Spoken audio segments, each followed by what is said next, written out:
Go.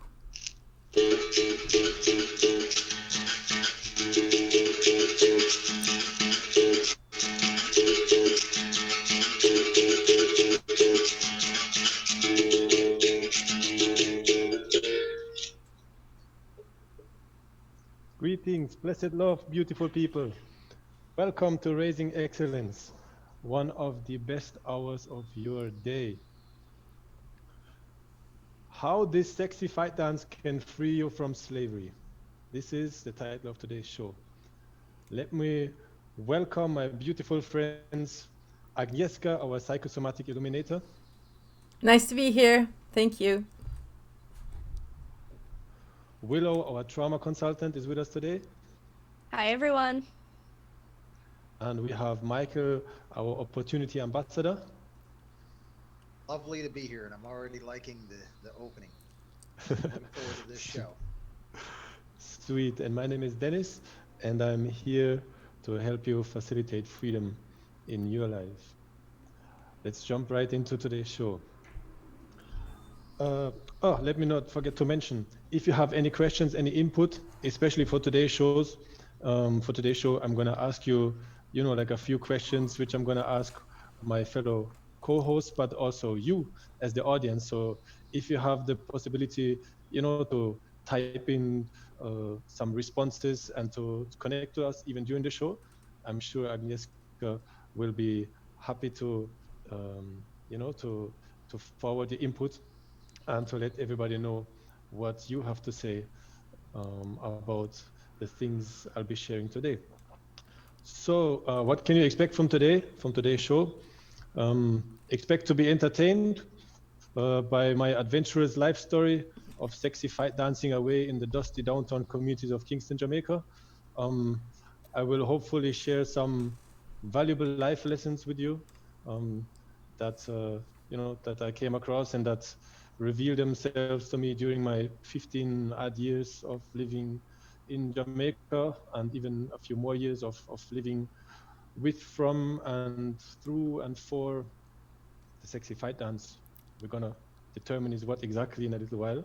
And ideally, I would love to inspire you to unveil unseen opportunities on your own journey, so you can really personalize and take something from today's show for you. So you're not only entertained, but you're also, getting something valuable for your own life out of what we're discussing here today. That's But what we before we hope to go on, do with every show of Raising Excellence, is to get something valuable you can use right away in your own life, right? yeah, because it's all about you. It's not, if it was only about us, we could be talking in our living room as we do usually, right? Well, we But do. We this are is for in our this is living for room right you, now. for the audience. Our global living room. in Welcome to in our global living room. global living room.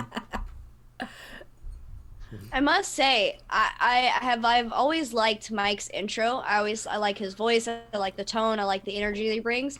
But there was something surprisingly soothing about hearing Dennis just greetings, blessed love, and people. And I was like, oh, I feel homey. It feels homey now. It feels like we're sitting around the fire. Sweet, it's true.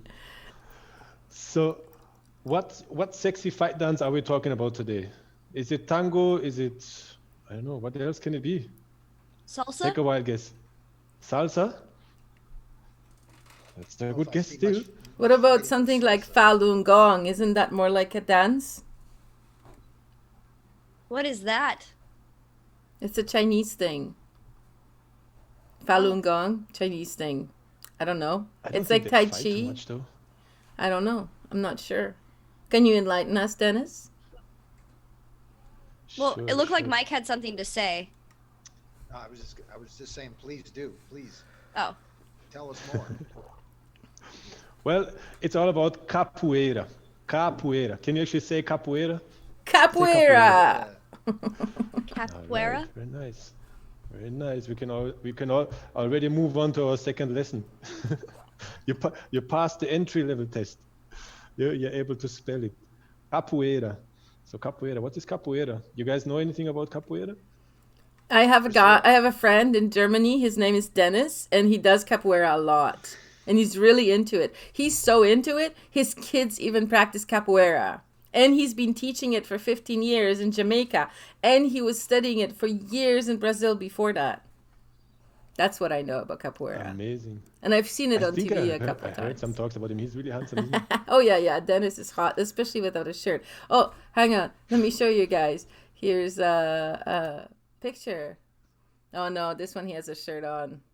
Again, another one with a shirt on. We have some pictures for Jeez, today. no, man, you have to wait.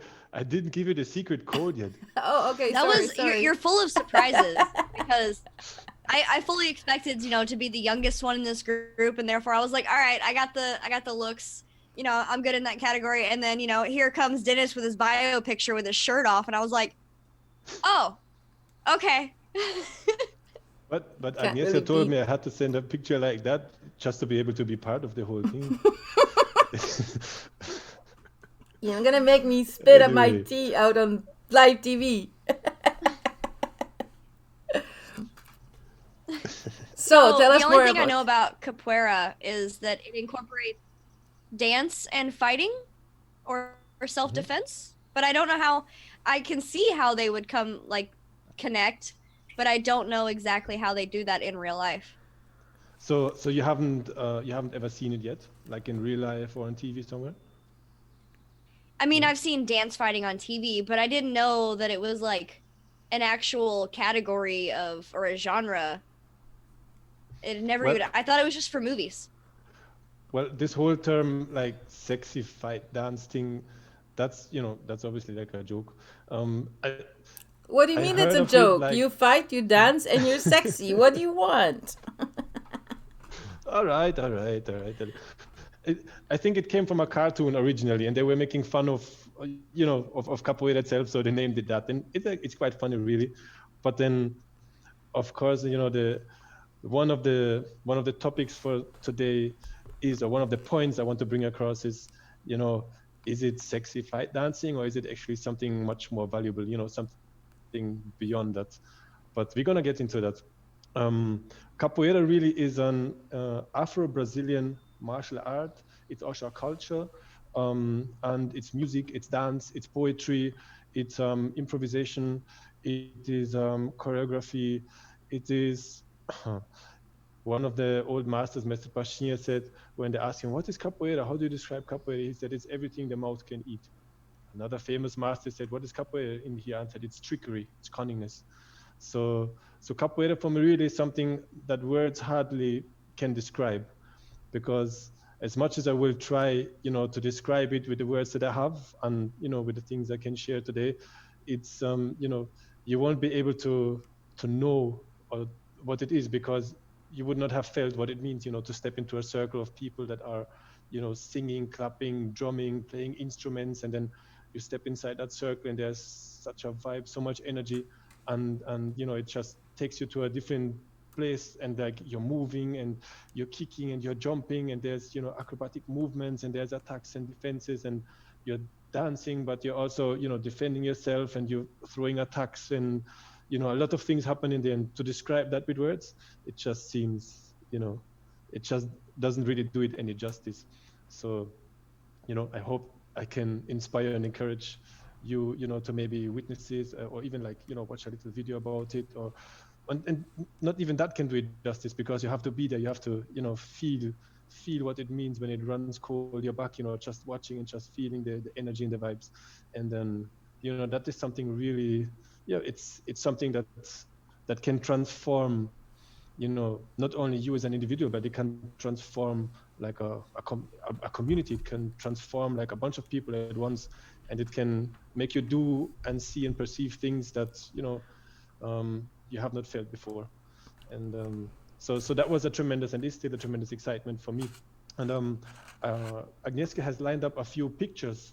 So Oh, we're back pictures, to the videos, pictures now. words Yes. don't do it any justice, but still Oh, we there's want one to- we without want a to shirt try to on. convey a little bit of what the art means. Oh, Chano, how did that slip in there? So tell me when you watch those pictures that are running in front of your eyes right now, what do you really see? Can you describe it? Can I you would say find it's some words to connection. describe what you see in those pictures? Connection between people. Like, I mean, people are standing in a circle and they're really connecting with each other. They're There's a real communication going on between these people. That's what I see. Except for I would this one. say This one, you're kicking excitement, somebody in the face. excitement. Or it appears to be that. The shirtless pictures are very impressive. Connection, excitement, community. But yes, I don't know why I'm drawn to this. Sorry. I turned off the pictures. You're back on the screen. Oh yeah, there's the one where Okay, good. he's kicking him in the face. But what I noticed, and I don't know why exactly I noticed it, all of the children, it's like story time. And it's not one of those things where like when I worked in a daycare, we would be like, okay, everyone sit on a letter on the carpet or on a number or a color and get your own spot and stay in your spot, or line up in a line. It's more like everyone gather and everyone just finds their spot right next to, they're right up with their best friend. They're almost laying on their best friend. You can see them all either wanting to be very close or finding their own little space, but it's a very organic looking group gathering, and you can almost feel the comfort. Like everyone's comfortable because they're not really being forced to do anything that they don't want to do. They're there voluntarily, and they want to Nice. learn. They seem eager. That's amazing. I feel so good now that you see all those things. And I was kind of expecting people to holler out, oh yeah, that I see a kick and I see, I don't know, like a cartwheel and this and that, and which is all there as well.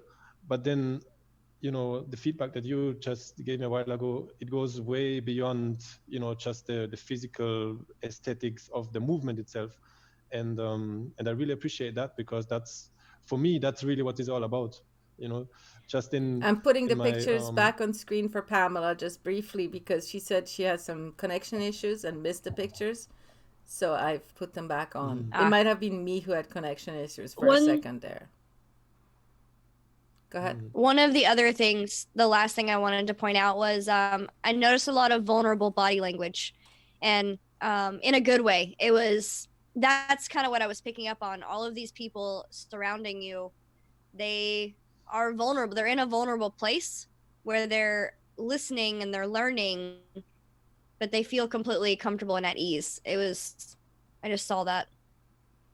Yeah, it's for me, it's something, even looking at those pictures and the many more that there are, it's like, it moves me a lot, because that's my life, that's part of my life. And right now I'm kind of, far away from those guys, but I'm surrounded by other guys.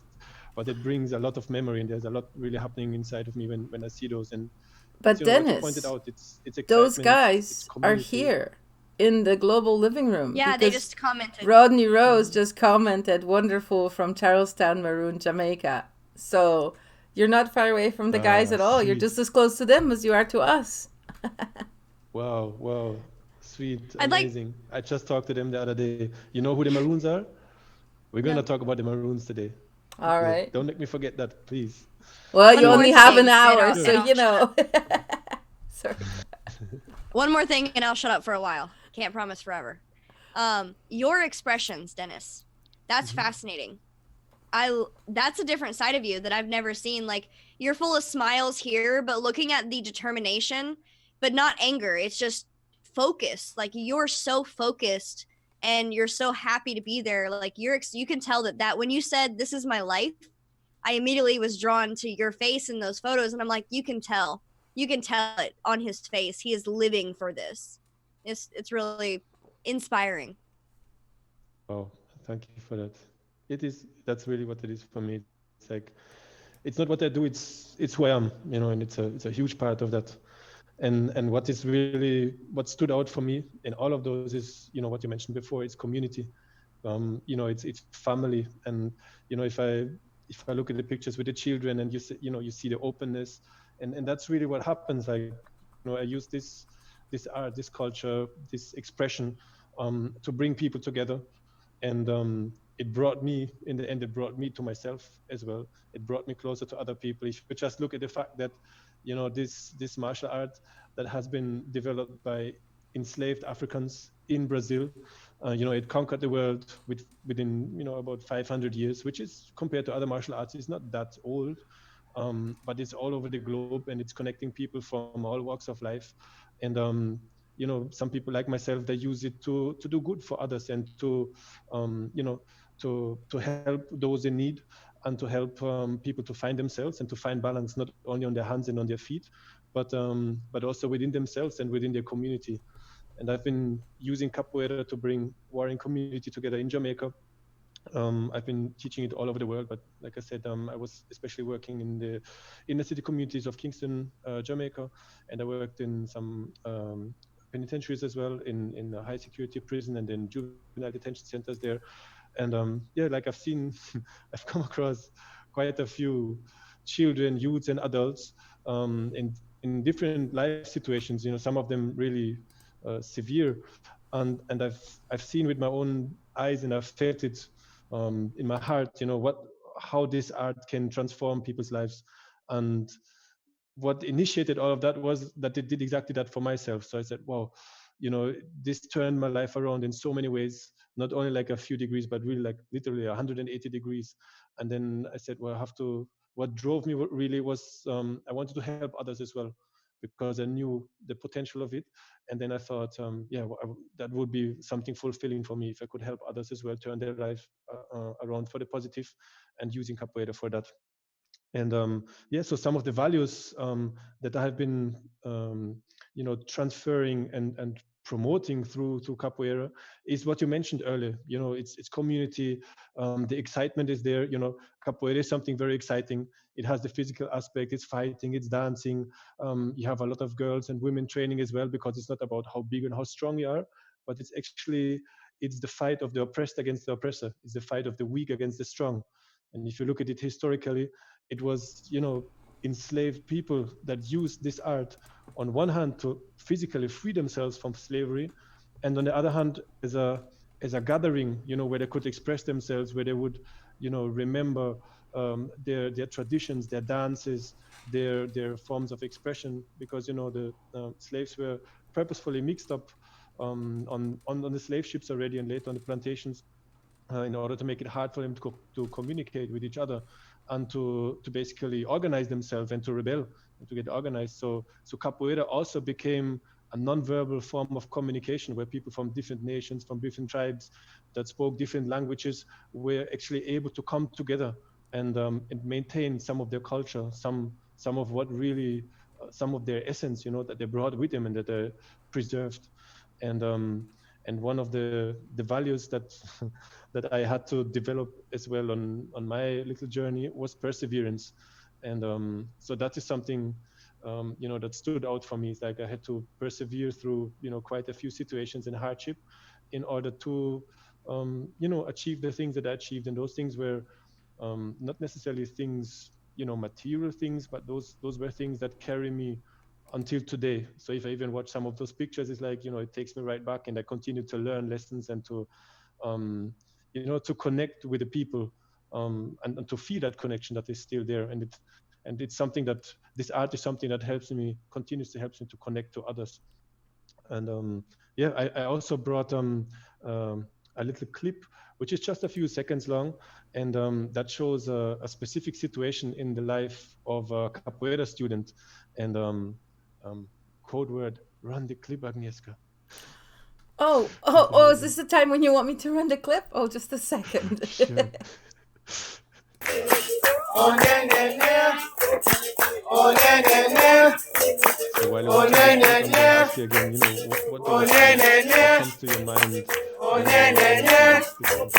Oh, na, na, na. Oh, na, na, na. We might have audience who Oh, na, na, na. maybe they're driving. Oh, na, na, na. Oh, na, na, na. Right there. Oh, na, na, na. Oh, na, na, na. Oh, na, na, na. Yeah, so it was Dennis practicing with a young man, and the young man was dodging the movements, and I guess his job was to dodge, and then Dennis was trying to trip him up. Is that what it is? Did anybody get hurt? No. No. What did you read the faces of the people? They were very happy. Yeah. Was it only me? Was it only the young man? I mean, and myself, or did you notice something else? What are you trying to Well, lead at? I Notice the would say, background. I would say, it's one of those things where everybody can participate. The fact that as an adult versus a child, but that you both were able to participate and, in front of everybody else, I think that's important. Yeah. You said in front of everybody else. Actually, the angle of the camera doesn't really allow for a whole view, but this is part of a roda. A roda, no, that's Portuguese for a circle. So capoeira, we don't say we fight, actually, we play capoeira. So capoeira is being played inside the roda, inside the circle. So what you just witnessed was, like part of a capoeira game, a jogo. And so you see me interacting with a young boy and playing capoeira. And in the background, you see a few guys and girls, standing, waiting, looking, clapping hands, singing, playing instruments. And those are, so these are part of the roda. So the circle is like one, in Portuguese you would say conjunto, it's like a community, is a gathering of people. So capoeira is not something like, when you sit at home on the sofa and like you passively watch TV, but you're part of it, you engage in it, whether you're in the middle of the circle actively playing capoeira, or whether you stand in the circle. So you give your energy, you put in your vibes, like through clapping, through singing, and you wait for your turn to play, and then you're in the middle. And so it is a performance.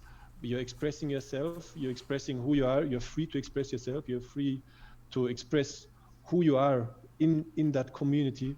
And at the same time, of course, you have to find balance within yourself, balance on a physical level, on an emotional level as well, because it's a game, but just like if you observe children playing naturally, sometimes they play just nice and sweet, and sometimes they play really rough, and and then sometimes even stones flow, or they're sticks, or I've seen a lot of things anyway. But in capoeira, it's always a game. So the game is a compromise of the players. And so sometimes it's nice and sweet, or it might be, a show, a demonstration where you show agility and the athletic and the Oh, those are the acrobatic shirtless part of capoeira pictures from the beach. as well. Yeah, or you're just on the beach, playing with your friends. And sometimes it can be really rough and tough, and it can be, a challenge on many different levels. But it's always in the context of that community, so everybody who is part of that circle, communicates. So Agnieszka, I think, said earlier, oh, I see communication. And that's like one of the key words right there, because as you would have seen, there's communication going on between the two players. So, on a physical level, there's like a question and answer, there's an attack, then there's a defense, then there's a counter attack, so there's a few movements in between. So that is a communication right there. And then do you see another level of communication right there? Well, I saw the body language communication, how they were leaning toward each other and stuff. But before the rest of the group answers this, I just want to make a quick little interjection. So we had some comments from the viewers, and I had to reload my chat. So I actually lost the one that was somebody from Jamaica. Willow, do you still have that message? Was saying blessings to Dennis? It's a Facebook one. Still Rodney Rose. Says blessings from Colonel Marcia Douglas. Wow. Blessed love all the way back to Jamaica, all the time. Nice. And then Big Pamela. I was gonna... Sorry? Oh, no, go ahead. I thought you were done. Oh, yeah. No, there was Pamela also. She was saying she's loving the pictures. She wanted me to replay them. So I played them for a little bit more while you were speaking. And she also says that conjunto is us together. So I don't know if that's Portuguese or Spanish, but yeah. Conjunto. Yeah. It's the Conjunto, same. that's right. I should have I known was going to point out how I think it's actually really beneficial. I'm fascinated by the learning, the ability to learn from how your facial expressions go from playful and I'm just, I'm asking, and now I'm like pushing a little bit, to now I'm attacking. And like your whole facial expression changes. And I think it's fascinating actually how many of these children don't know the difference between playful behavior and someone attacking them. And it would be fascinating to learn how to read that body language and be like, oh, they're playing. No, they're serious now. And that is actually like a game within the game. So, when you basically, go deep into the art, then you basically learn how to use that body language purposefully, because capoeira is very much about deceiving, it's about tricking, it's about cunning. Because, if you're in a weaker position, if you're physically weaker than your opponent, then you cannot afford a direct confrontation. So what you would have seen also, there's no direct confrontation. There's barely any direct blocks, because if you're weaker than the other one, then you cannot, can permit to like trying to block, let's say like a kick that's coming, you try to block it, and you're gonna get damaged too. Because if it's tough against tough, then the tougher will last. But if it's soft against tough, then the softer one, if he has the right strategy and the right tactics, can overcome the tougher one. So it's that like a whole different ball game. So using body language basically also to deceive the other one. Let's say you're all tired out, but then you pretend and you smile and you're there and you pretend as if you just fresh and basically trick the other one into believing that you can go on forever, although you're like really boss and you can't go anymore. That would be one way. Or maybe you want to intimidate the other one just by making an angry face. Or then with a child, it might be playful, to play with those different emotions and then to trigger a kind of reaction in the other one. So those are like nuances already within the game that you can use, how you can actively use your body language. And those were just facial expressions, but you can use your entire body to do that. If you're very tall, you make yourself small in order to surprise them with an attack that has like a wide range. So those are already like tactics and strategies that you can use. And I believe one of the interesting aspects I would love to go into a little later is then how can we apply those tactics? Those are very capoeira specific now. But if you're talking about freedom, why not learn? Do you guys think that there's value in looking at people who were, enslaved and who were literally in shackles and chains, and kind of try to figure out what they did, how they were able to free themselves, and maybe get some ideas, get some inspiration from them, how they did it? Because But did they they have really been free under- themselves, or did you just change one type of slavery for another? Oh, that's a profound question right there. And then if you go even further ahead, it's like, are we really free? Because we are free, right? I mean, we have choice. We can choose between Pepsi and Coke. We can I was free this morning. I was so free this morning. I was free to go to the supermarket, and I was free to only be able to enter with like a funny mask on my face. And we're free to go where we want to go, even right now, right? To step outside our And house only through one door. You can only go in one door and out the other. Right. Even though, normally. And then bringing it back to the context, of the work that I've been doing in Jamaica for a long while.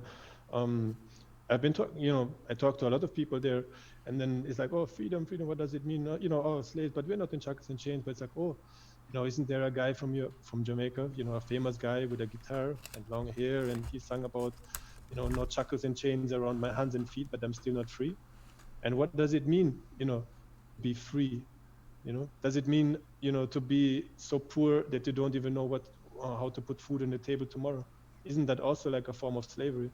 What does it mean, to be enslaved? Does it also mean that, you're not able to communicate with somebody else without cussing them or without putting them down or without humiliating them? That's a form of slavery as well, not being able to communicate and to express yourself freely, So those are, a few different aspects of freedom and slavery. And I think it's very important, really, maybe it's essential for us to figure out, what that means for us. And I'm not really here to tell anybody what freedom means, but it's, it's a huge thing, and everybody has to figure out individually what that means. What does it mean for you guys?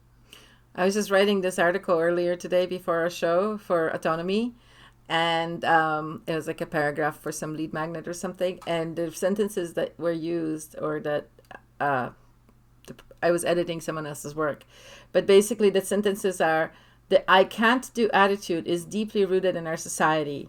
We're told to leave every aspect of our lives over to the experts and keep our place.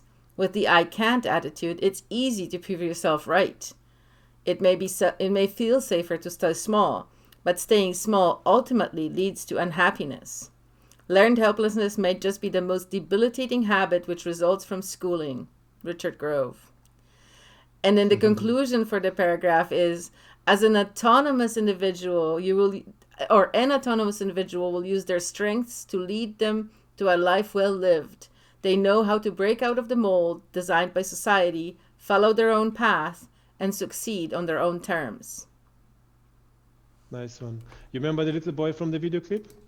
He overcame that. He overcame the I can't thing. Because the first thing was like, oh, hey, you want to try out capoeira? Go try it out. No, sir, no, I can't. Me can't flick, me can't do handstand, me can't do boom flick. It's like, oh, I cannot do a handstand, I can't do all those crazy things that I see you guys doing. So, oh, that's not a problem. I couldn't do that when I started either. And then that moment actually of the clip is an initiation ceremony really for a new student who will be officially initiated in the world, in the universe of capoeira after training for half a year, maybe a year, a few months. And then depending, how he would develop, then that is the moment where he actually is considered to be a student. And that's where he also gets his first capoeira belt. So this little drop that you see in the end of the game, that was for him the moment where he would enter with his master, with his teacher in the capoeira circle and make that game in front of, all his comrades, in front of all the capoeira family, but also in front of his physical family who is invited for that ceremony. So that's like a moment where there's an integration between the community, the family, and the capoeira community. And then he does his play, he demonstrates what he would have learned, and sometimes he gets tripped a little bit and he drops down, but it's all in a good way. And then we shake hands, we give a hug, and then he gets his first capoeira belt, and then he's a full capoeira student. So he then would have shown that, he overcame this learned helplessness, because, oh, look, you don't have to fly through the air. You just have to put your foot back and you put it forward and you go to the side, you do this and that, and you come back again tomorrow, and then we do something else. And then little by little, step by step, they develop. And it's amazing to see the impact this will have, first on a physical level, and then you see the body language, you see the emotion, that means in order to control, it's not only about controlling my feet so I don't hit anybody, I don't hurt, because, we take care of each other. Because even back in slavery days, it would not have been the goal of the slaves to hurt each other, because they were not fighting each other. They were all in the same situation. So they had a different enemy they were facing. So the idea was to prepare for that moment where they physically would use capoeira and where they would use the skills of capoeira to transform the only thing they had, which was their body, into a weapon and overcome the slave driver, and then use that moment to run away in the jungle. And in Brazil, they would gather by the thousands in the jungle, in the hills, in the backland of northeastern Brazil especially, and they would found quilombolas, which are called maroon towns in English. And that brings me full circle back again to the Maroons in Jamaica, who are watching right now, which is, I'm very humbled by that. And so that whole history of resistance, of freedom, fighting literally with your hands and feet, with everything that you had, that is, deeply rooted in the philosophy, in the history of capoeira. And if we take that which our ancestors, have developed and harnessed and specialized in, and we apply it to our reality today, then I think there are very valuable lessons that we can learn, for our own benefit. And again, it's the question is, are we fighting against each other? Is there value in, our elbow society, putting down one and, like going down to the next one? Isn't that also like, a similar situation to what they were facing in the past? And are there ways how we can overcome that, working together and, living a free, independent, and like I said earlier, like an autonomous life? What kind of strategies can we develop, and how can we learn from those before us in order to progress towards a brighter future for everyone? Yeah, I would like to throw in on that one, because Dennis, I think what you've suggested here is something that's very humbling, because like you were talking about earlier, when they mix up the slaves so they can't even communicate with each other, when they don't even know each other's language, and they have no way to communicate, yet somehow they develop some kind of way. It really does speak to, the human spirit that is so powerful within us, and like how like unbeatable we are. Really, our spirit is so unbeatable, even in those circumstances, that they were able to come up with something that they could do that could communicate to to the others. how are we gonna, you know, work together? How And are we it's gonna something beat this beautiful, isn't it? situation?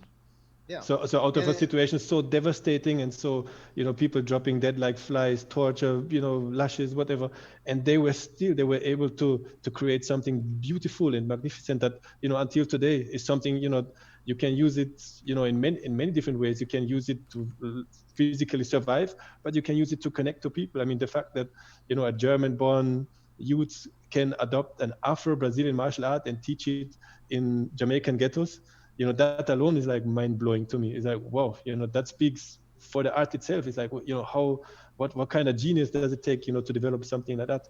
And how, just like you pointed out, like, so astute is like, how, looking at our situation today, I mean, if you look at the facts and what's going on, then, that's pretty devastating as well. We're sitting at home, we're not allowed to really, even visit our grandma and communicate properly with our neighbors until it's, via some kind of interface that's also surveyed and controlled.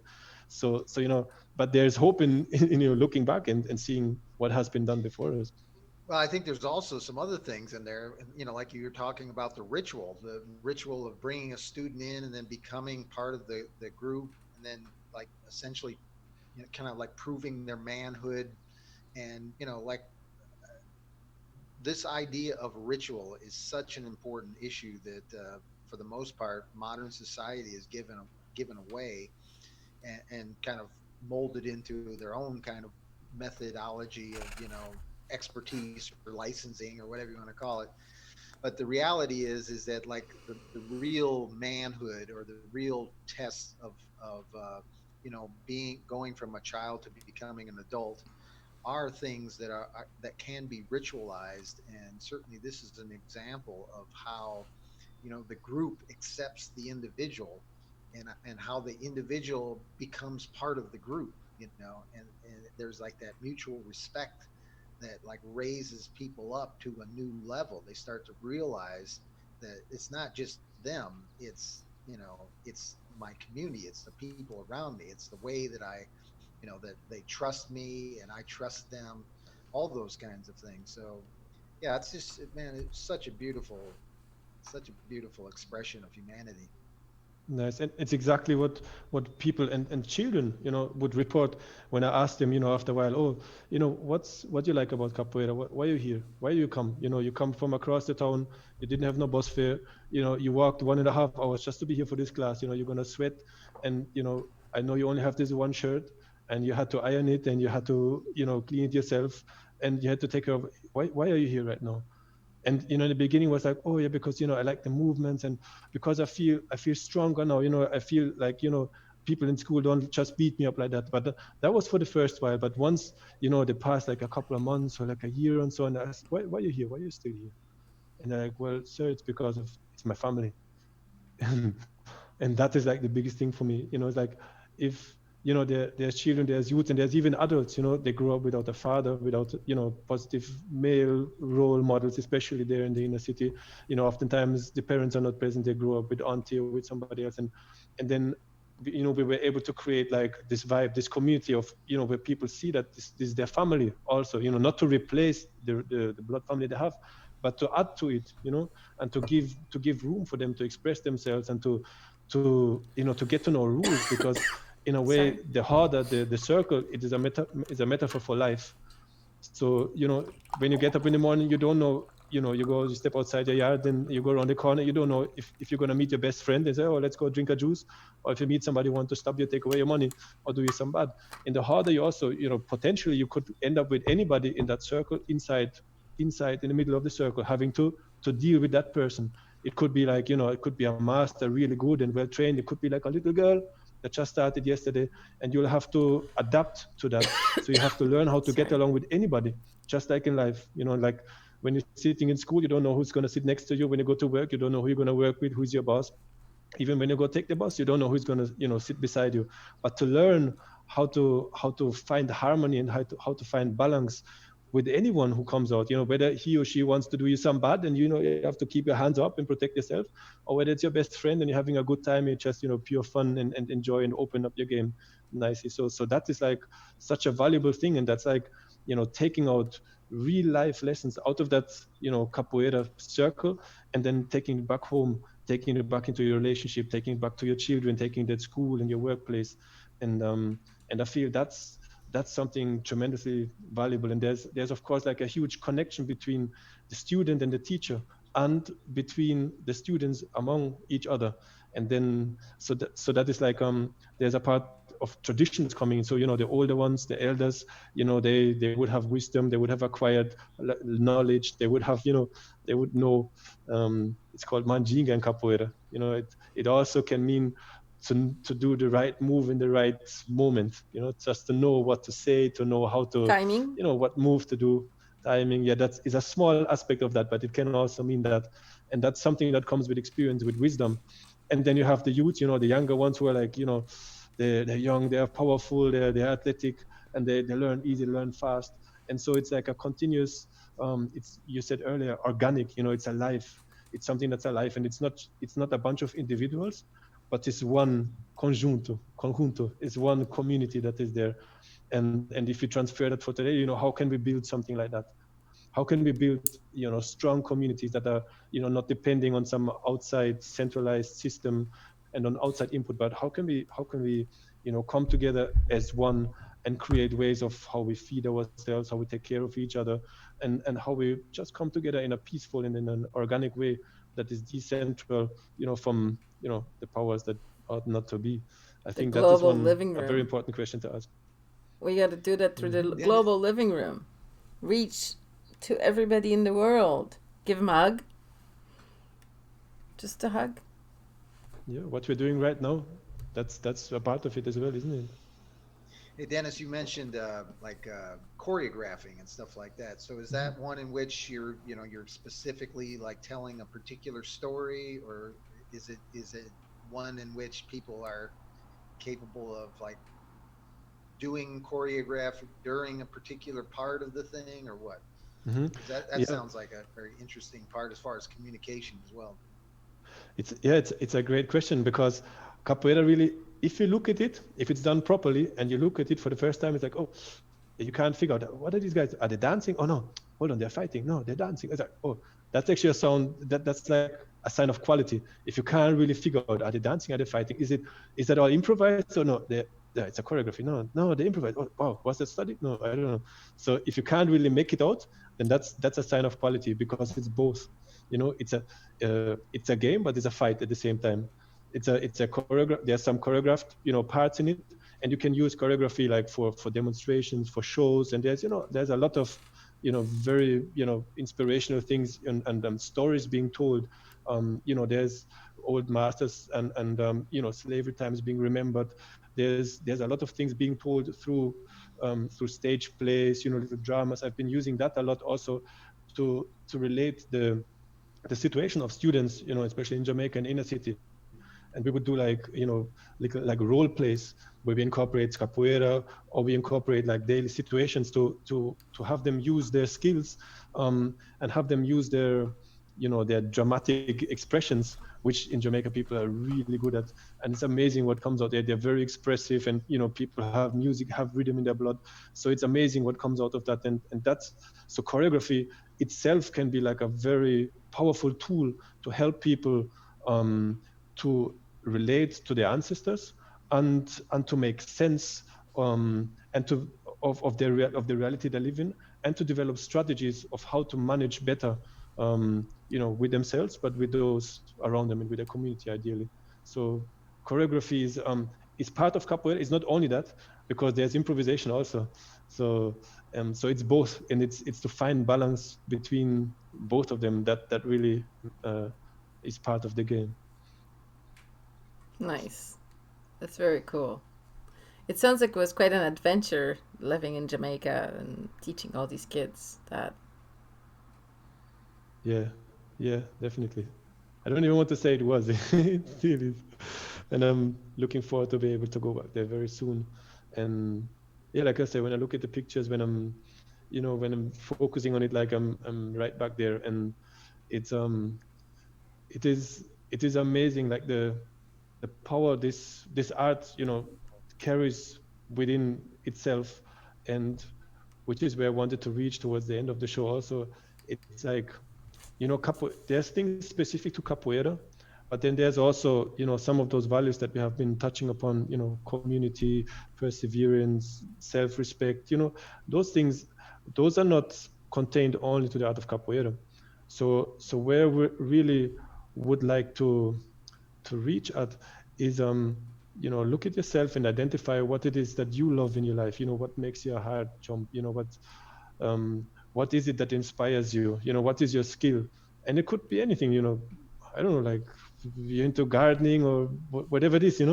Like figure out one thing that you really love and that inspires you and that makes your heart jump, and then see, is there a way how you can inspire others, by doing what you do? And it doesn't have to be, I came to Jamaica, I thought, whoa, wow, there's no capoeira at all in the island. And it's like, whoa, I'm sure, if nobody loves capoeira here, the people who are aware of their own culture and their history, like the Maroons, for example, who are, those who fought for their freedom physically and who are still maintaining their culture in Jamaica today, maintaining even like an autonomous, it's not crown land, they maintain their autonomous physical space in Jamaica, which is still granted to them as a result of the wars that they fought against the Spanish, the English especially. So it is, how can you take what you love the most and not only impact your own life but impact somebody else's life? And where I was going at, I lost my head there for a while, is when I came to Jamaica, I thought, wow, if nobody loves it, those people who identify and know about their culture, about their background, they must love capoeira, because the same story that happened in Brazil happened in Jamaica. The Maroons were there were slaves, there was a colonial period, and capoeira was, was a huge movement of resistance in Brazil, and continues to be in nowadays from my perspective. And it's like, and I thought, wow, there's nobody else doing capoeira here, so I'm sure, there's going to be like lots and lots of students, and they're going to spring all over the place. And after 15 years, one of the things I learned to value is not the mass or the amount of people, but it is the quality of the people that eventually gravitate to you. And it's sometimes, it's not even like somebody who has been training for years and who becomes an instructor, but sometimes it's somebody who might have trained for a year, or who might have spent a weekend or like a week or a month, and then years after, would have stopped training, but he come back and we meet and he said, wow, sir, like 5 years ago, and I trained with you, and because of this, I was able to, X, Y, Z. And you could see that even with something that you would have long forgotten, something you said or something you did, it would have impacted somebody else's life in such a profound way.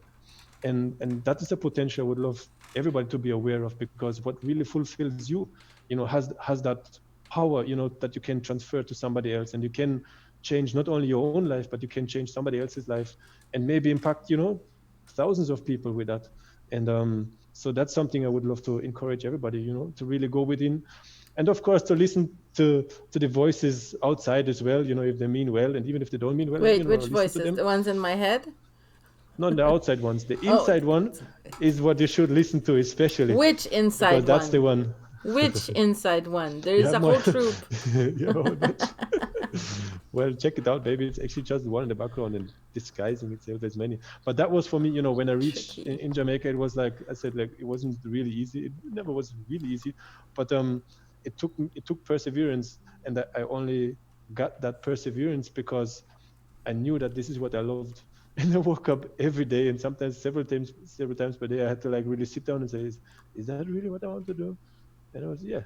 And as soon as I heard that voice, it's like, yeah, I want to do that. So, there was no struggle, because it's, although it was rough and tough many times, but I knew that's what I wanted to love. And I made a conscious decision that this is what I wanted to do. And so that will really help you to overcome, other people say, oh no, why you do this? And you've been there for years, and look at how you live, and geez, I mean, you could have earned this money and you could have reached there and this. And I was like, no, but I'm okay right now. I'm really happy. For other people, it might have looked like, oh my God, it was like suffering and this, but for me, it was what I love to do and what I want to do. That's a crazy thing to say to somebody. So if you'd stayed in Germany and you got a corporate job, you would have made more money than had you gone traveling through the world, living in Brazil and living in Jamaica for 15 years.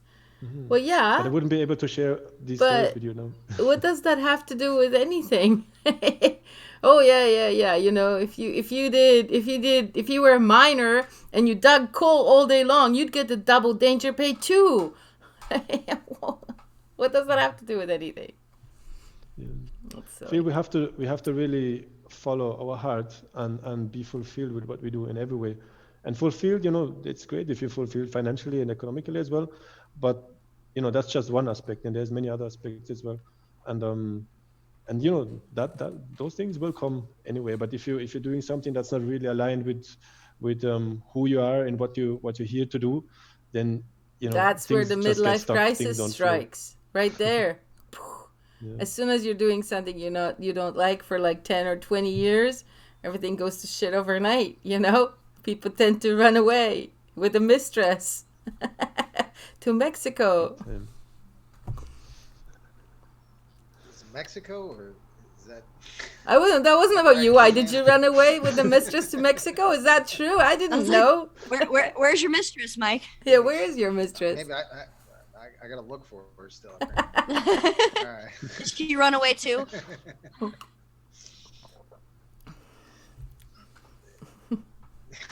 I don't know what to say. Well, So we're we are coming getting towards the end of the episode now. True. And we have today is Monday, right? So Monday is journaling day. So actually, that's kind of where I take over because my exercise was what y'all were journaling on last week. And I actually wanted to share, I have 2 entries that are about 3 sentences-ish long each. This was after I stopped writing the I resent, I feel resentful, and the I fear. And it was I guess that's the reason I wanted to talk about it, because it was the first time where I was like, I don't really know what I'm doing. I'm not doing what I said I was going to do, but I'm doing something different, and I don't know. But you're a So, Sagittarius, I so wrote- you know. Freedom. Licenza the first poetica. entry the first entry I wrote, I don't know what I feel today. I'm not upset or negative, nor am I noticeably positive or happy.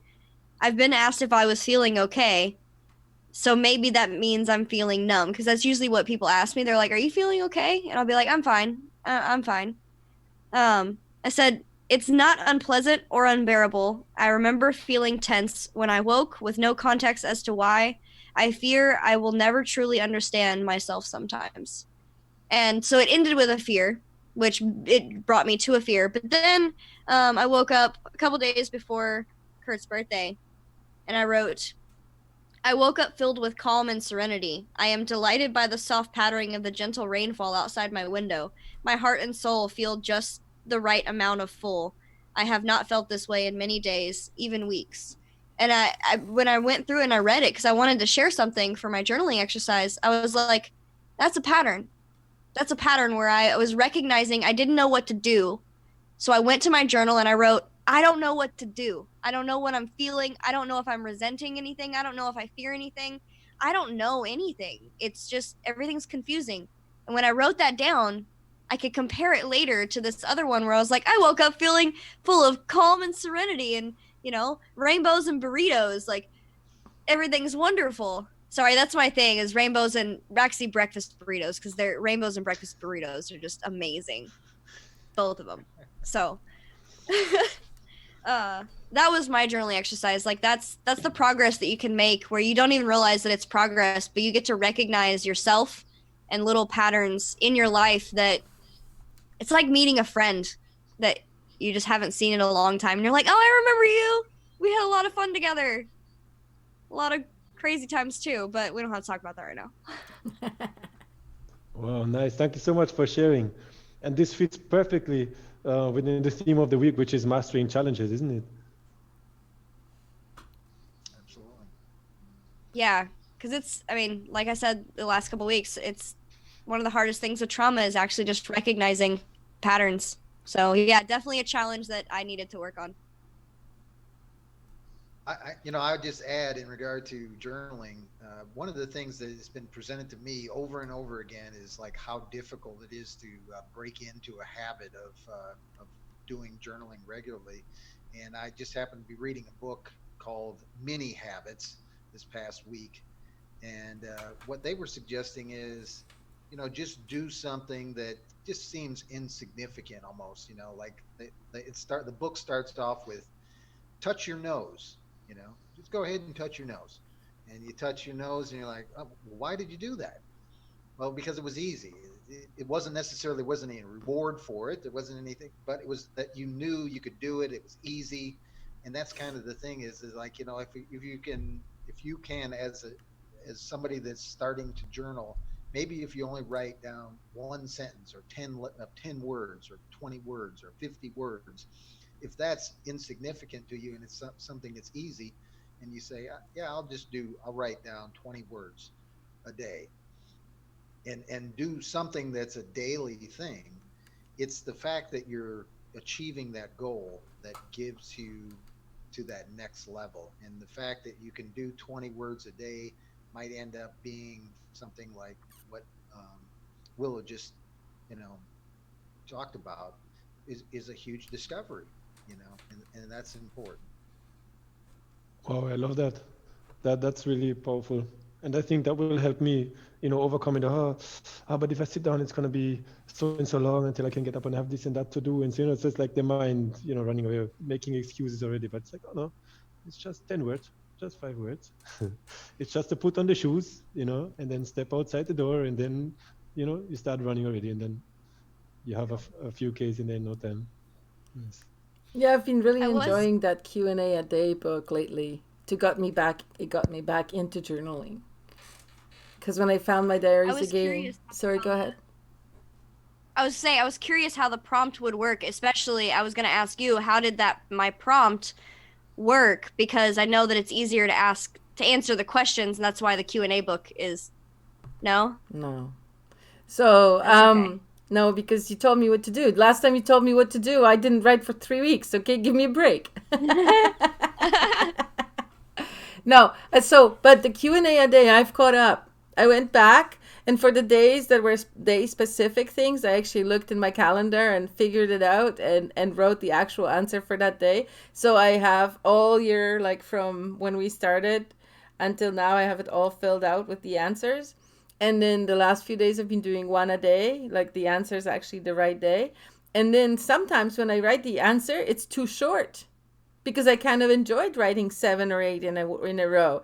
So then now I only have one answer, and the next thing was the other day. I'm like, oh, maybe I can write for tomorrow too. And then tomorrow was like, what are you wearing today? I'm like, oh, I don't know that yet. So I went back and wrote in my diary like pages and pages. So, just saying. Nice one. I see time is running and we have to come to an end for this show. Already? What can we expect for the next show? This week's theme is mastering challenges. Challenges. Yeah. So do we have any homework for Wednesday? Like any exercise to do or practice or anything before we reconvene? Shush, you can never want just lean homework. back and relax, and Wednesday we're gonna come up with something, but there's no homework for today. Oh, there's no homework. So what's the Wednesday show about then? The Wednesday show is, can you recycle your problems? Recycling. Recycling. Very Recycle good. your problem. It's about recycling. It's about retiring. But It's not the kind of recycling that retiring. does not damage the environment with the fumes.